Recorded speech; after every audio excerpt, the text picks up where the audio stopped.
অল্প সময়ের মধ্যে এই যে মিস ইনফরমেশন ছড়িয়ে আমাদেরকে সাধারণ শিক্ষার্থীদের সামনে কলঙ্কিত করার চেষ্টা এবং অপচেষ্টা চালানো হয়েছে, এবং আমরা প্রত্যেকটা কেন্দ্রে যখনই গিয়েছি আমাদেরকে বারবার এতিমের মতো দাঁড় করিয়ে রাখা হয়েছে। নির্বাচনী কারচুপি করলেন, এখন নির্বাচনী কারচুপি করার পরে উল্টো দায় দেওয়ার চেষ্টা করলেন। প্রিয় সাংবাদিক ভাই আমাদের, তিনি ইন্তেকাল করেছেন, গভীর শোক প্রকাশ করছি আমরা সেটার জন্য। তাছাড়া ঢাকা বিশ্ববিদ্যালয়ের শিক্ষার্থীদেরকে আমি শুভেচ্ছা জানাচ্ছি যে সকল প্রতিকূলতাকে উপেক্ষা করে তারা তাদের জায়গা থেকে দায়িত্ব পালনের চেষ্টা করে গেছেন ভোটাধিকার প্রয়োগের মধ্য দিয়ে। প্রিয় সাংবাদিক বন্ধুগণ, আজ সকাল থেকেই আপনারা আমাকে বিভিন্নভাবে জিজ্ঞাসা করার চেষ্টা করেছেন, ভাই কোনো অভিযোগ অনুযোগ আছে কিনা। কিন্তু আমি বলেছিলাম, শুধু আজকে নয়, বিগত কয়েকদিন যাবত আমি টানা বলেছিলাম যে আমরা আর অভিযোগের রাজনীতিতে ফিরতে চাই না, আমরা পজিটিভ চিন্তা ভাবনা করতে চাই, আমরা শুধুমাত্র সামনে অগ্রসর হতে চাই।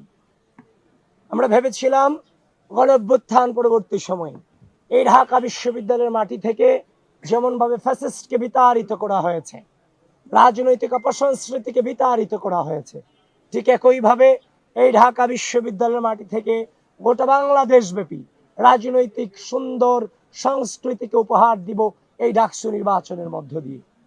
আপনারা দেখেছেন সকাল থেকেই, গতকালকে আমি আপনাদেরকে জানিয়েছি যে আমার উপর, আমার সকল কর্মকাণ্ডের উপর অনলাইনে সাইবার অ্যাটাক হচ্ছে, সংবাদ সম্মেলন করেছিলাম।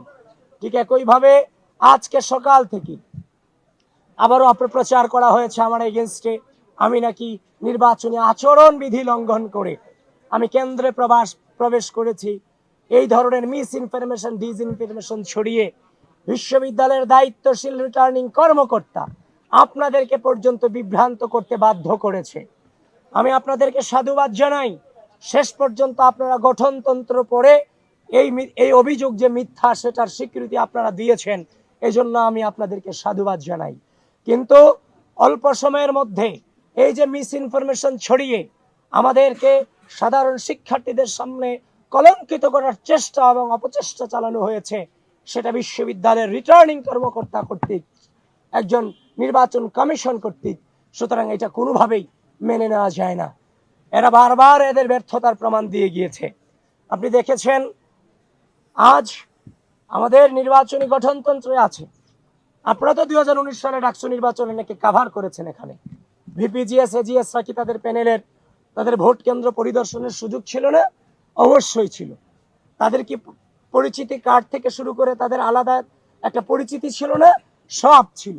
কিন্তু বিশ্ববিদ্যালয় প্রশাসন এসব আয়োজনে চরম ব্যর্থতার প্রমাণ দিয়েছে, এবং আমরা প্রত্যেকটা কেন্দ্রে যখনই গিয়েছি আমাদেরকে বারবার এতিমের মতো দাঁড় করিয়ে রাখা হয়েছে, আমাদের সময় নষ্ট করানো হয়েছে।